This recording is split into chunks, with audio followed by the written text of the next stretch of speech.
আসসালামু আলাইকুম। হাতে যে জিনিসটি দেখতে পাচ্ছেন সেটি হচ্ছে গ্রামীণ ফোনের একটি সিম।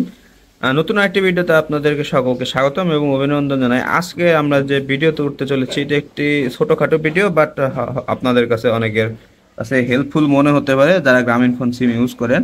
তো অনেক সময় দেখা যায় যে আমরা গ্রামীণ সিম যে ইউজ করি অনেক দিন ফেলে রাখার পরে বা কয়েক মাস অফ রাখার পরে বা ইউজ না করলে এটি সিম অটোমেটিক বন্ধ হয়ে যায়। তখন এটা চালু করা যায় না। চালু করতে গেলে দেখা যায় কাস্টমার কেয়ারে দূর করতে হয়। এটা একটা অনেকের কাছে হ্যাসেল মনে হয়। তো আজকে আমরা বিকাশের মাধ্যমে রিচার্জ করার অপশন থাকলেও বিকাশের মাধ্যমে রিচার্জ করা যায় না। রিচার্জ কার্ডের মাধ্যমে একটা অপশন দেওয়া রয়েছে, কিন্তু রিচার্জ কার্ডগুলো আজকাল বিকাশের দৌরাত্মে বা বিকাশের কারণে আজকে রিচার্জ কার্ডও খুব একটা পাওয়া যায় না। ফ্লেক্সিলোডের ব্যবসা বলতে গেলে লাটে উঠছে।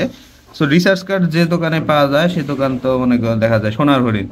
রিচার্জ কার্ড এখন একটা সোনার হরিণ। অনেকে যারা রিচার্জ কার্ড বা এমবি কার্ড বা মিনিট কার্ড একসময় ইউজ করছেন তাদের কাছে আজকাল এখন এগুলো সোনার হরিণ। যাই হোক, ওই কথা বাদ দেই।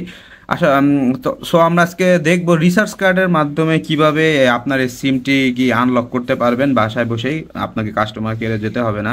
তো কিছু প্রসেস ফলো করতে হবে। তো চলুন দেখা যাক কেমনে কি করি।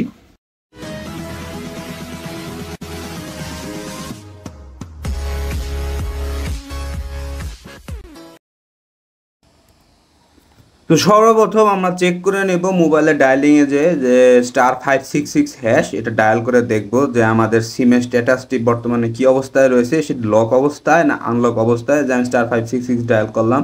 তো চলুন এখন দেখা যাবে, মানে এটি কি ইউএসএসডি কোড দেন। এখানে দেখা যাচ্ছে deer customer, your account is currently not active, two activate please recharge through scratch card only for first time.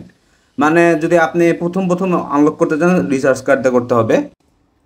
So এখন আপনাকে একটা রিচার্জ কার্ড সংগ্রহ করতে হবে। বাইরে যেয়ে ঘুরবেন ফিরবেন, দোকান টু দোকান ঘুরবেন। তারপরে যদি রিচার্জ কার্ড পান তাহলে তো আলহামদুলিল্লাহ। একটা রিচার্জ কার্ড নিয়ে আসলাম আমি 20 টাকা দামের। এখানে দেখবেন পিছে দেখবেন বিভিন্ন কিছু কয়েকটা সংখ্যা, সম্ভবত 16 সংখ্যার গোপন কোড দেওয়া রয়েছে। চেষ্টা করবেন কয়েন দিয়ে এটিকে স্ক্র্যাচ করতে। হাত দিয়ে ছানা না ছানাই ভালো, কারণ এটিকে যে উপাদান থাকে সেটি মূলত ক্যান্সারের সৃষ্টি করতে পারে।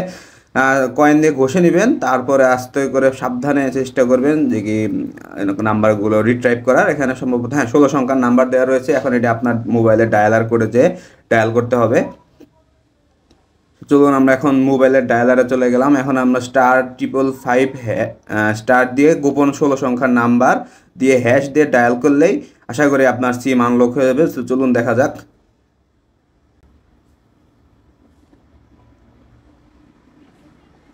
USSD code running. Your account recharge is successful. Your account balance is 20 BDT and it will be valid August 31-25। যাই হোক, আপনার সিমটি কিন্তু অলরেডি অ্যাক্টিভ হয়ে গেছে। এখন এটি দিয়ে আপনি যা ইচ্ছে তাই করতে পারবেন। চেষ্টা করবেন সিমে ঘন ঘন রিচার্জ করার, নাহলে কিন্তু টাকা ল্যাপস হয়ে যাবে। সিম আপনি অ্যাক্টিভ করলেন কিন্তু চালালেন না, সেক্ষেত্রে আবার দেখা যায় ডিঅ্যাক্টিভেট করে দিবে। এটা কিন্তু সিম কোম্পানি খুব ভালো মতো জানে, আপনার দিকে লক্ষ্য রাখে। তাদের একটাই ধান্দা আপনার কখন কি নিলেন এটা আপনাকে রিমাইন্ড করে দেওয়া। অনেক সময় তারা আপনারা ফোনও দেয় কত কত সিম কোম্পানি। সো এখন আমরা ডায়াল করে দেখে নেবো আমাদের মূল ব্যালেন্স কত দেখায়। সো আমাদের সিম কিন্তু অ্যাক্টিভ হয়েছে। আশা করি ভিডিওটি ভালো লেগেছে। ভালো লাগলে অবশ্যই চ্যানেলকে সাবস্ক্রাইব করবেন। আজকে এই পর্যন্তই। সকলকে ভালো থাকবেন, সুস্থ থাকবেন। ধন্যবাদ।